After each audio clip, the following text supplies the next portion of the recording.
Everybody says they love this business. The place is going wild.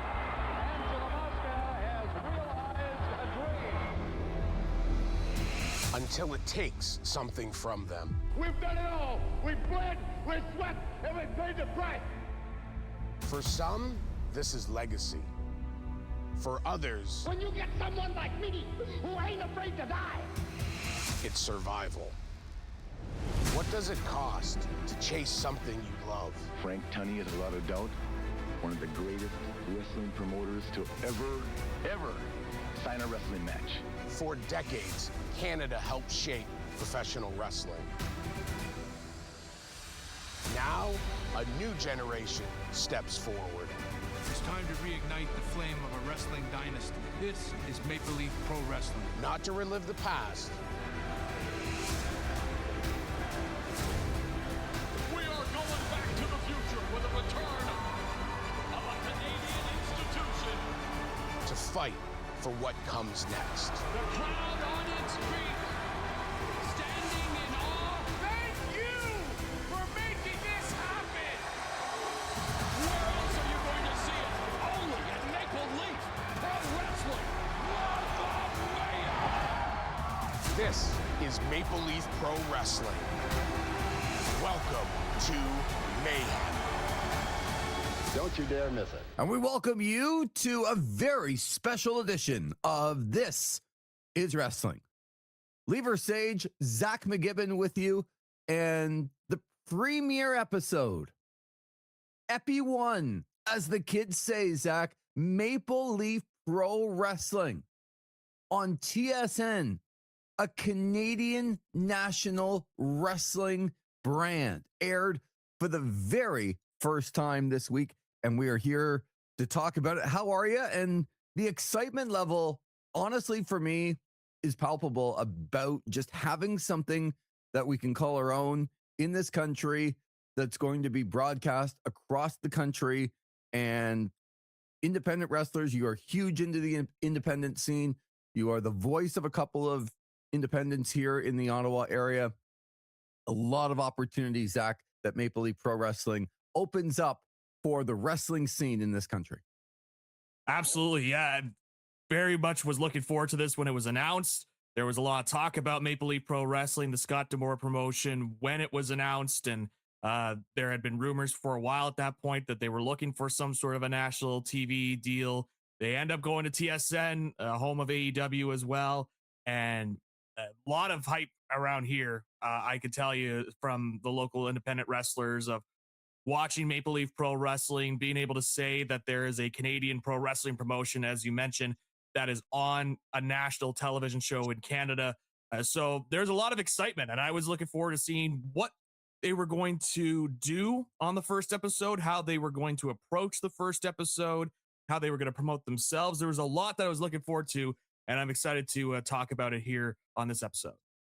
So July 15th at midnight. Was it July 16th? I'm not sure.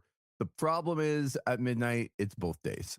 Yeah. However, Wednesday nights at midnight, Thursday morning at midnight is when Maple Leaf Pro Wrestling is going to air on TSN a couple hours after AEW finishes. And for right now, that is the time slot. Internationally, you're going to be on myaew.com. And just from the very beginning, the cold open, going back to the history, we saw, Maple Leaf Gardens. We saw from Angela Mosca to Ric Flair to Harley Race, the NWA being in Toronto, and what kind of the Toronto and Canadian scene has done for the world of professional wrestling globally. I thought they did a fairly good job in the beginning at tapping into the history. And then we had a Scott D'Amore promo as well after that, kind of saying what Maple Leaf Pro Wrestling is. How'd you feel about the opening here of the show to introduce the audience to what Maple Leaf Pro Wrestling is going to be? Yeah, it was good kind of tone setter. I like that they, as you mentioned, were trying to tap into the history, but also trying to make it that they're not trying to rely on the history. They're trying to move forward with Canadian pro wrestling and have it be connected with its history of Maple Leaf wrestling back in the day. So having Morrow and Don Callis in there too, kind of introducing themselves, and that's going to be one of the pluses that come from this for me. I think having that duo is so big for them. It adds a legitimacy to the broadcast. Obviously, with Morrow having multiple promotions that he's called for, whether it be boxing, pro wrestling, of course, mixed martial arts, having that sort of legitimate lead commentator, and Don Callis, of course, being the color guy, having been a color guy for multiple promotions, obviously a featured part of AEW as well. I think that was big to kind of establish, like, oh, here's some legitimate broadcasters that are here trying to set the tone for this promotion. And as you mentioned, getting the history of Canadian pro wrestling, Scott D'Amore really trying to put that over, showing all those old clips. I thought they did a good job of this, of really trying to establish, like, this is a Canadian brand. This is what Canadian pro wrestling is all about, and trying to establish an identity. And that was one of the things I was coming into this first episode, is what is this identity that Maple Leaf Pro Wrestling is going to try and portray here that makes themselves stand out. You hit it on the head with Mauro Ranallo and Don Callis. To have two guys like that are so experienced, are worldwide names that people know, and the fact it's not only that they're a part of the broadcast, for me, it's even more of two guys who love the industry so much, are Canadian, and I don't say want to give back, but are able to put what they do best into something that matters in this country is massive. It really is. I think from establishing who you're going to hear, who's going to describe all of the action, so important to be able to have that legitimacy right away.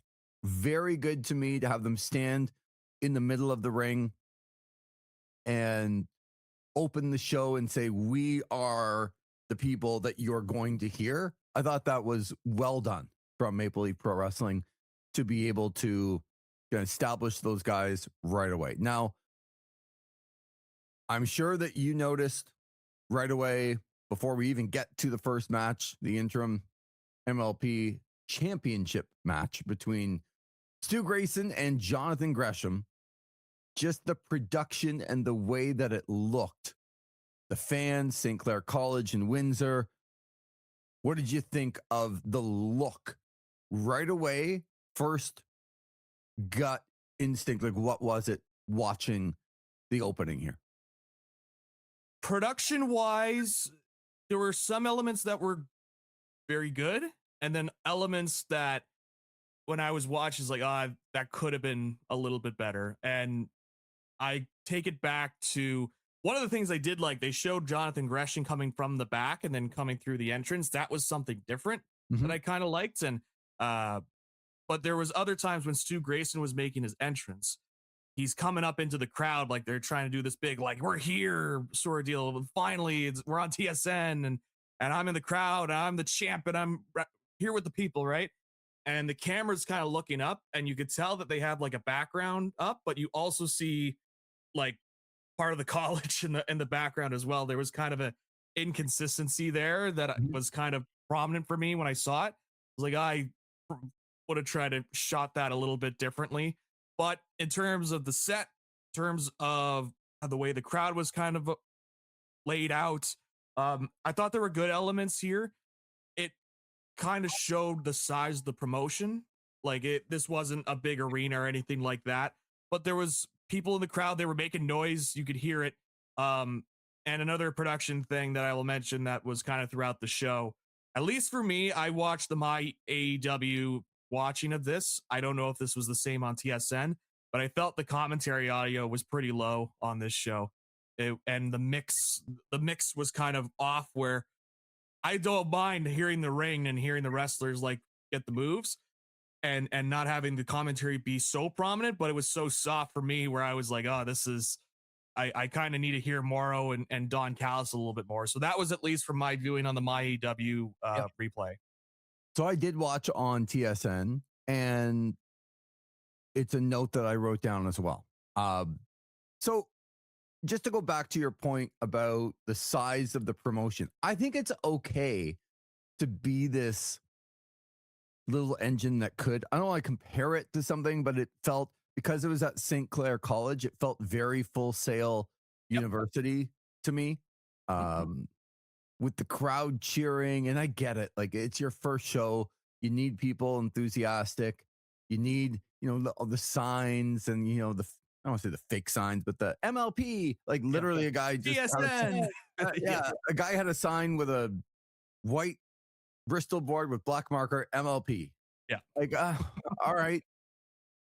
But I get it. It's your first show. I don't mind the way that it looked about the little engine that could, like, we're going to start here and this is what we're going to be, and it's going to grow. And it just felt very NXT Full Sail University, but that's okay. I don't mind that look at all. In fact, when the black and gold were running rampant on NXT, my favorite part of NXT that's ever happened, it was at Full Sail University. Like, it wasn't in an arena of 20,000 people, but that was okay. Yep. To your point, you got to shoot it properly. Yes. Right? So you can't shoot it in a way to make it look less than what it is, because already it's only up to a certain level. And that's okay, presenting that.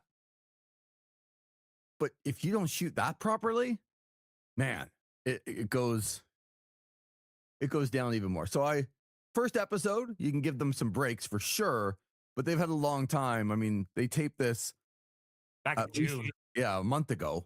Yeah. And they've had some time to figure this out of what it's going to look like. Yep. So that was a note that I wrote down as well. All right, we start with our guy, because we're in Ottawa.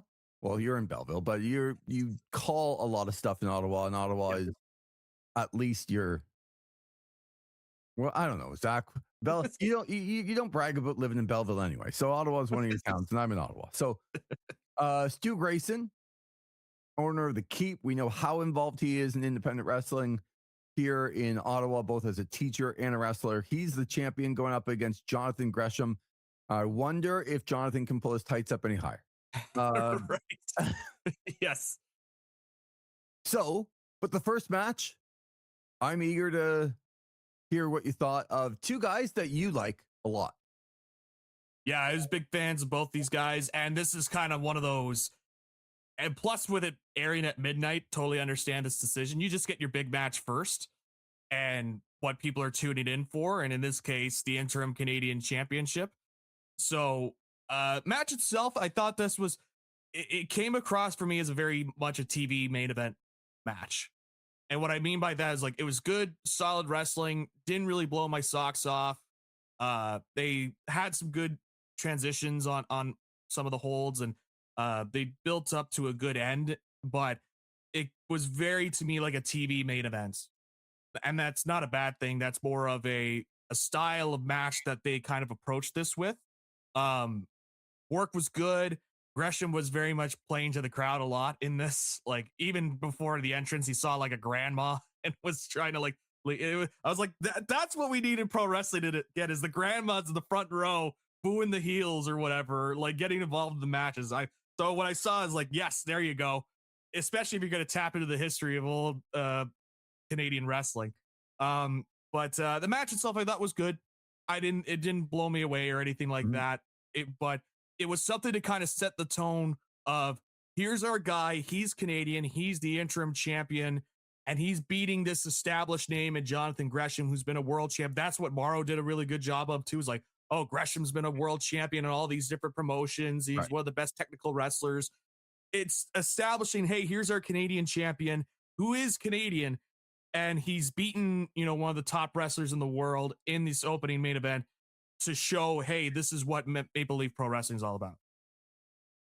I couldn't agree with you more that it felt very like piece by piece by piece in the match, and not a lot of that free flow.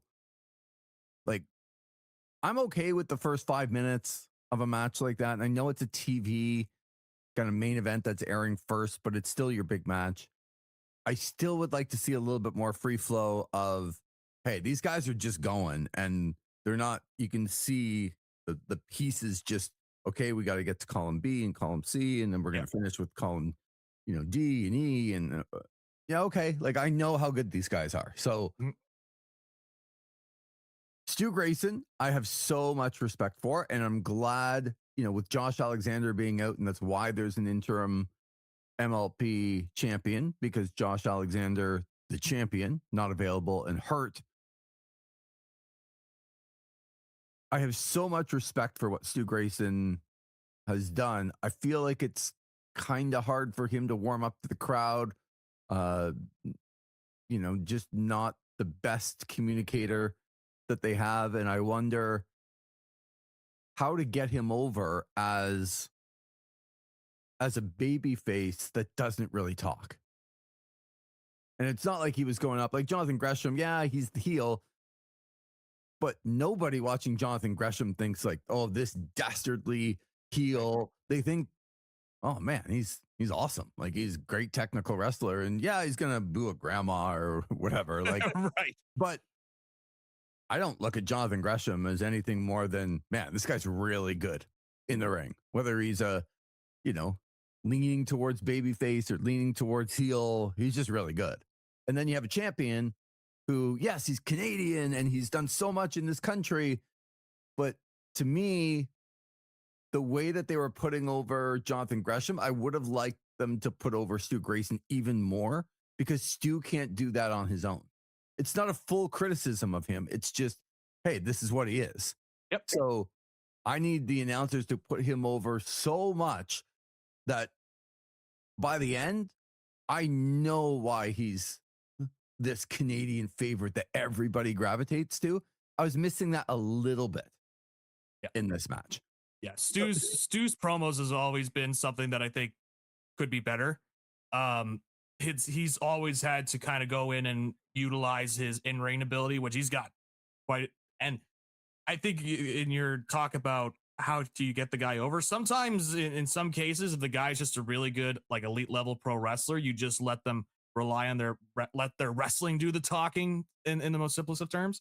So, but it is a bit tougher to do that when you're kind of, I don't want to say confined, because I will be honest, it was a breath of fresh air to just watch an hour of pro wrestling and be done. It was like, got in, got my 4 matches, got the stuff over that I needed, and I was out. I very much appreciated that.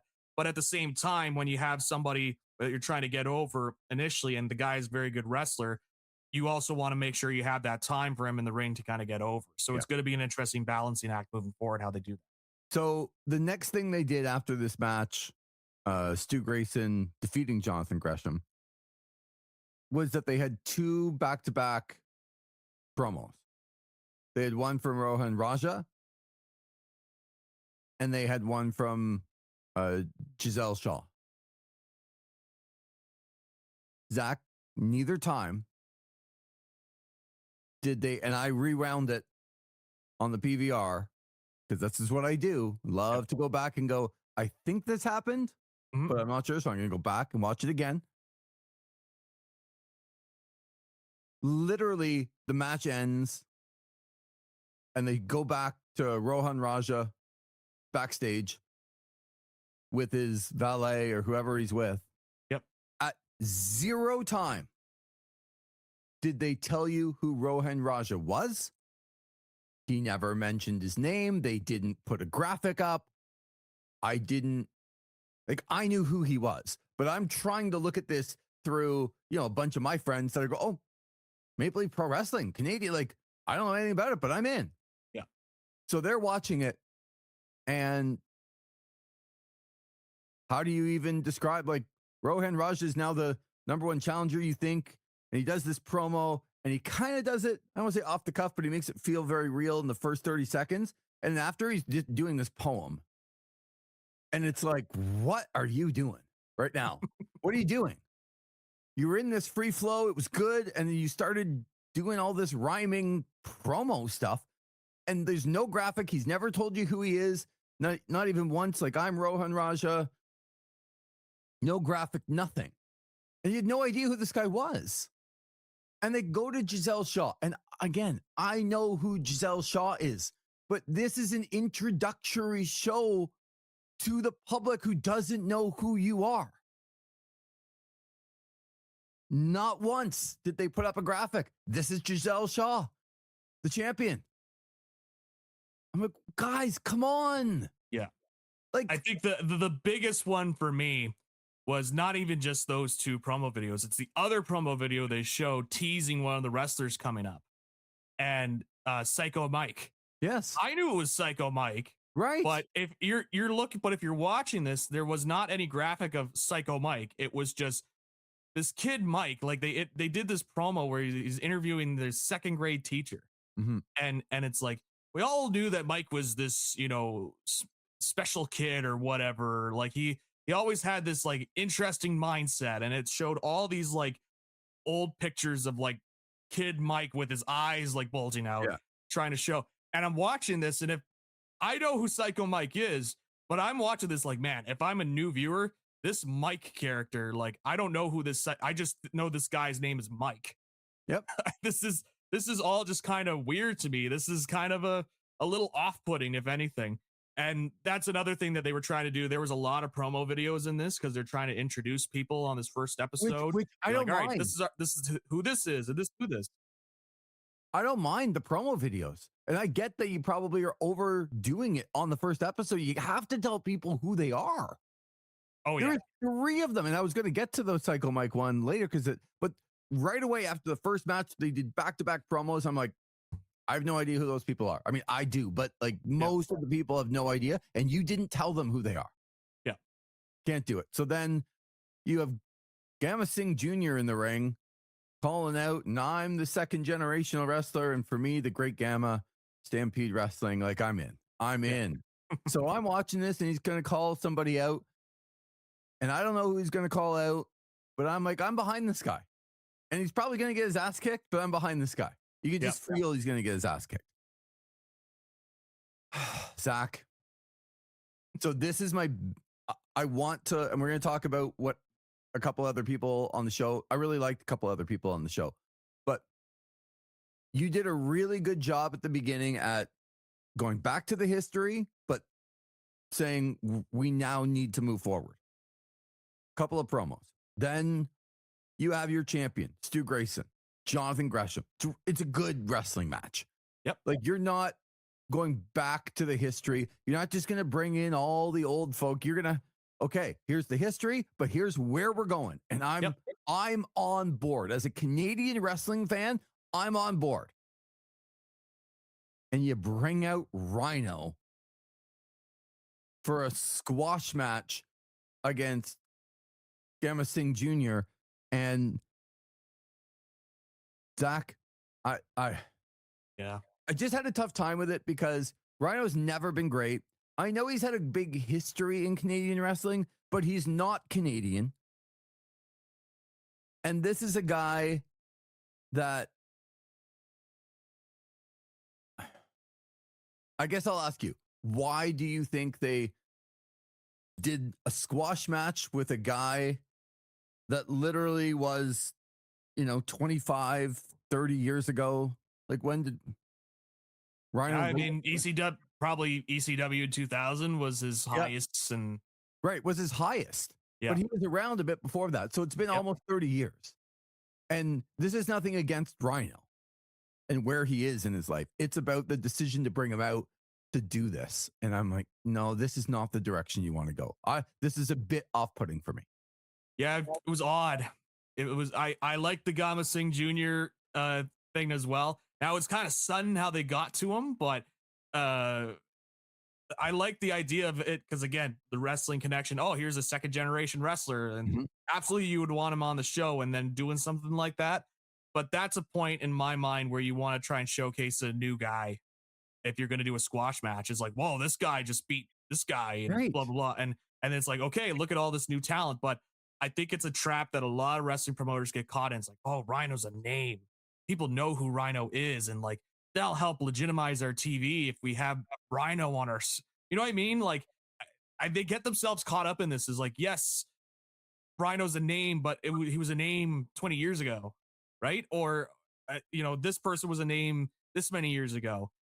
You want to try and find the right blend, in my mind, of your veterans so that you can establish the talent, but also newer talent, because I believe that more people want to see what's this next generation of wrestling is going to look like. To that point, very next match out, who's out? With a bit of a promo, the Grizzled Young Vets. I'm in. Like, this is now, they're an established name. They're not like super new on the scene, but they're not Rhino. Yeah. And they come out and they beat Jesse Bieber and Johnny DeLuca fairly quickly. And they establish we are here and we're a dominant team. I thought this was really good. This is the type of match I want to see to establish people that are like, yeah, these guys can go. These guys are dangerous. You're going to have to watch out for these guys. They've been around a little bit. So this was a big plus for me, the Grizzled Young Vets. Not that they're like, I know who they are and I'm excited to see them, but I thought they established them fairly quickly as, yeah, this is a really good team. They've been around a little bit and they're going to be a force to be reckoned with in our company. And a current team as well, as opposed to a team from. So I like this. It was a good setup, and again, some more Canadian talents here. Jesse Bieber, I've not seen before. I've heard about him. But of course they were making the comparisons to the other Bieber that was popular in Ontario. Can't really put my finger on who that Bieber would be. But I've seen Johnny DeLuca. I've seen him wrestle a couple times. I've called a match of his or two. I think that guy is super talented, and he's only 23. I think he's got such great upside, and clearly they see it too. They've got him on the first episode. Yes, in a losing predicament, but he was in there quite a bit with the Grizzled Young Veterans, and he was somebody that they continued to showcase here. So I like this. Like, this is what I mean, trying to find, this is where your talent scouting kind of comes in, where you want to try and find some more current teams that are established, and the Grizzled Young Veterans, they have a good reputation of being a good workers, good tag team. And you can legitimately believe, okay, this is like a current team. They want to face off against some of the best that Canadian wrestling has to offer, and they're in and they're dominant. This is stuff I like. Yeah. Not trying to bring in names from 20 years ago because they get caught up in the, oh, they were part of this era or they were part of this era. We need to have them because if we say that we have this person, that's when people come to their television sets. It's like, no, I don't think that's the case anymore. I really don't. So then they get to their TV main event as their champion Giselle Shaw is out. And speaking about 23-year-olds that have potential, Big Al, Alice Crowley, was out trying to win the Maple Leaf Pro Wrestling Women's Championship from Giselle Shaw. The look of Giselle Shaw is a look that it's hard to argue that she doesn't look like a star. Yep. Like, she acts like a star. She walks out like a star. She wrestles like a star. I'm a little bit confused at this one too. Like, so on your debut episode of Maple Leaf Pro Wrestling, your women's champion is a Canadian who's been really good and dominant in the women's scene and is going to be one of the people that carries you. But then she's going to come out and she's going to have that kind of heel attitude, but people are kind of cheering her at the beginning because she's Canadian. And then they bring out Alice Crowley from Indianapolis, Indiana at 23, but she's the baby face. I was just a little bit like, I kind of want to cheer for Giselle Shaw, and that's fine if you're going to make her a heel down the road, but facing this young American, and you're supposed to cheer for the young American on the debut show of the Canadian show, and you got this dominant women's champion who, you know, Giselle Shaw is someone that you and I and a lot of other people know has been really, really good for the women's scene here in this country, but you're not supposed to cheer her. So I was just left a little confused, but I didn't mind the work of these two. Yeah, the work itself was solid. It was just, yeah, like what you said. It was very odd to me. It's like, oh, they're having the heel Canadian champion be kind of the main event here, especially when you're trying to establish, here's all of our Canadian. Like, I think if you're a little bit more established, I think you could get away with something like that, of course, where you can have a heel-ish Giselle Shaw. But this is the first episode. A lot of new people and a lot of new eyeballs are kind of coming in on this show. I felt like it was a little bit of a weird tonal shift. So I thought the match itself was not too bad. Again, it was good, solid TV wrestling. Like a lot of the wrestling was good, solid TV wrestling, other than the Rhino squash. It was just like, I'm like, this is a good, solid wrestling TV show. It's not going to knock your socks off or anything like that, but they've established like the work rate style, how it's going to go in there. But the main event definitely kind of felt a little bit off. And I don't know if that's just because I do feel like the game plan will move forward of your typical main event being your best match at the end. I think because of the airing being at midnight and the way television trends go, where you're usually at midnight, you're just going to see viewership decline anyway. So get your hottest match out first, because that's when the most people are going to see it at midnight, and then kind of work backwards. So I wonder if that was just kind of the strategy here and why they did it like this. Otherwise, like typically if you're doing a show like this, it'd probably be switched around. Right. So then that match finishes and they cut to the parking lot, and all of a sudden we see somebody laying on the ground. And again, at no point have they told you this person's name. And I have an issue with that because you've used her twice now. Yeah. In the promo at the beginning with Rohan Raja, and now she's laying on the ground. And you're going to have to explain to me, like, the champion, Stu Grayson, would know Rohan Raja's cut the promo and, like, knows that he's the guy that's coming and says, no, you don't deserve to be champion. And his girl is lying on the ground and you're going to go out and save her? Come on, Stu, you're smart. You're smarter than that. So he goes out like, oh my God, are you okay? And then gets attacked and is left laying after, if you can believe this, a low blow, Zach, by the girl who was laying on the ground. Unbelievable. So how did you feel about the ending of the show, kind of the parking lot attack at the very end to go off the air? I really didn't like how it was shot. It was way too like cut. This camera. They have all these cameras following what's going on in the back, and it just didn't feel natural for me. I'm a big proponent of, if you're going to do angles like this, you want to try and make it feel as raw as possible. So I prefer much more of the one camera coming in, kind of like following everything, and it's all happening in front of you. In this case, it was like cut to this angle. Now we got it up top, a below, a left, a right on this angle. And it just didn't feel natural. It just felt like it was part of the show. And you want something to kind of hook your audience in. I get it. And that was kind of what they were going for with this angle. You want to try and get something to hook the audience in for the next week. And when you have an hour show, angles are going to be much more important in execution. But I didn't really like how it was shot. I wish they could have done that a lot better. It's your typical TV angle. Again, not going to knock your socks off sort of angle either. So, I didn't like the idea of it. I understood. I didn't love it. I really didn't like how they produced this. So I agree with you completely on, it felt not legitimate, or it felt a little bit fake with all the different TV cuts. Like, if you're going to do something like that, it's, oh, we got something going on in the back and you got the camera following Stu, who's going to help the poor woman who's lying in the parking lot, and that's the camera you're using. Yep. Because there's only one camera out there. You got to make it feel like we didn't know that this was going to happen. Not we totally knew that this was going to happen. So we have 9 different angles and 9 different cameras for it. However, in saying that, I get the angle.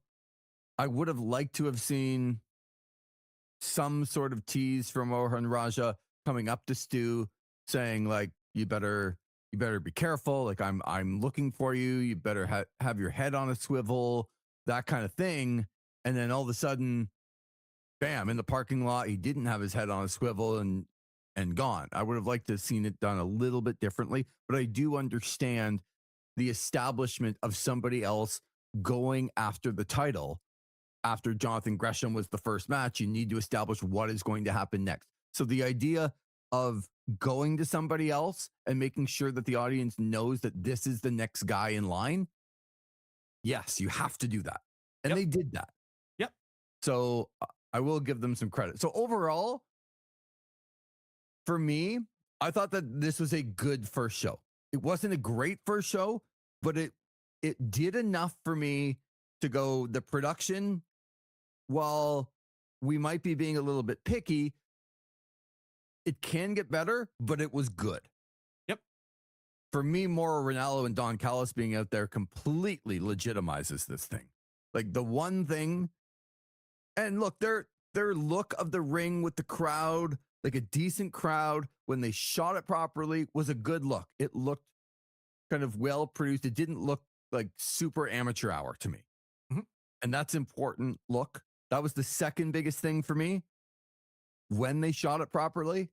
But the biggest thing was Mauro and Don Callis saying, we're going to be here. We're going to put the angles over. You know that those guys know wrestling more than you and I and everybody else. So that's amazing that you have that. I never want to feel like I'm watching a show where I know more as just a wrestling enthusiast. I know more than most of the people that are on the screen talking about it. And I don't feel that way with this. Mauro and Don are like, top notch. So that's great. I think I'm excited to see where it's going to go. And they were I thought this was a real good thing to end. October 3rd, Northern Rising, Maple Leaf Gardens. Yeah. Establishing their next big show after the weekly television. Here's where it's all going to come together, and all of the stuff that's going to happen next little while is going to finish October 3rd at Maple Leaf Gardens at Northern Rising. And again, the history. I really liked that part of it. Yeah, that's a great point. They did a very good job of driving that home. I'm glad that they put that right in the first episode of the pay-per-view. Hey, the TV show. Here's our pay-per-view. This is where we're going to be at. Maple Leaf Gardens. You know it. You know Maple Leaf Gardens. We're going to be there. We've run there before. Here's the date. Boom, boom, boom. Tickets available now. Very good promotion on that standpoint. My overall thoughts on the show, like you, I thought this was a good show, not spectacular. I think if you were to look through the checklist of what you want to get accomplished on the first show, I think you check a lot of boxes, establish some names, put over the product, establish that, hey, this is what we're doing, kind of establish a mission statement here of showing, the best of Canadian pro wrestling, showcase when the next big event is going to be, when all this culminates, have your big angle, and, execution of the angle may vary. We certainly didn't think it was, the most well shot, but in terms of executing a big angle to kind of tease for the next show, they did that. They checked a lot of boxes. I was hoping for a little bit more maybe one spectacular thing that makes them really stand out and makes me locked in. But so in a lot of cases, you don't want to rock the boat too much on the first episode. You want to establish and be like, this is the quality that we're going to bring to you. And I think a lot of it was good.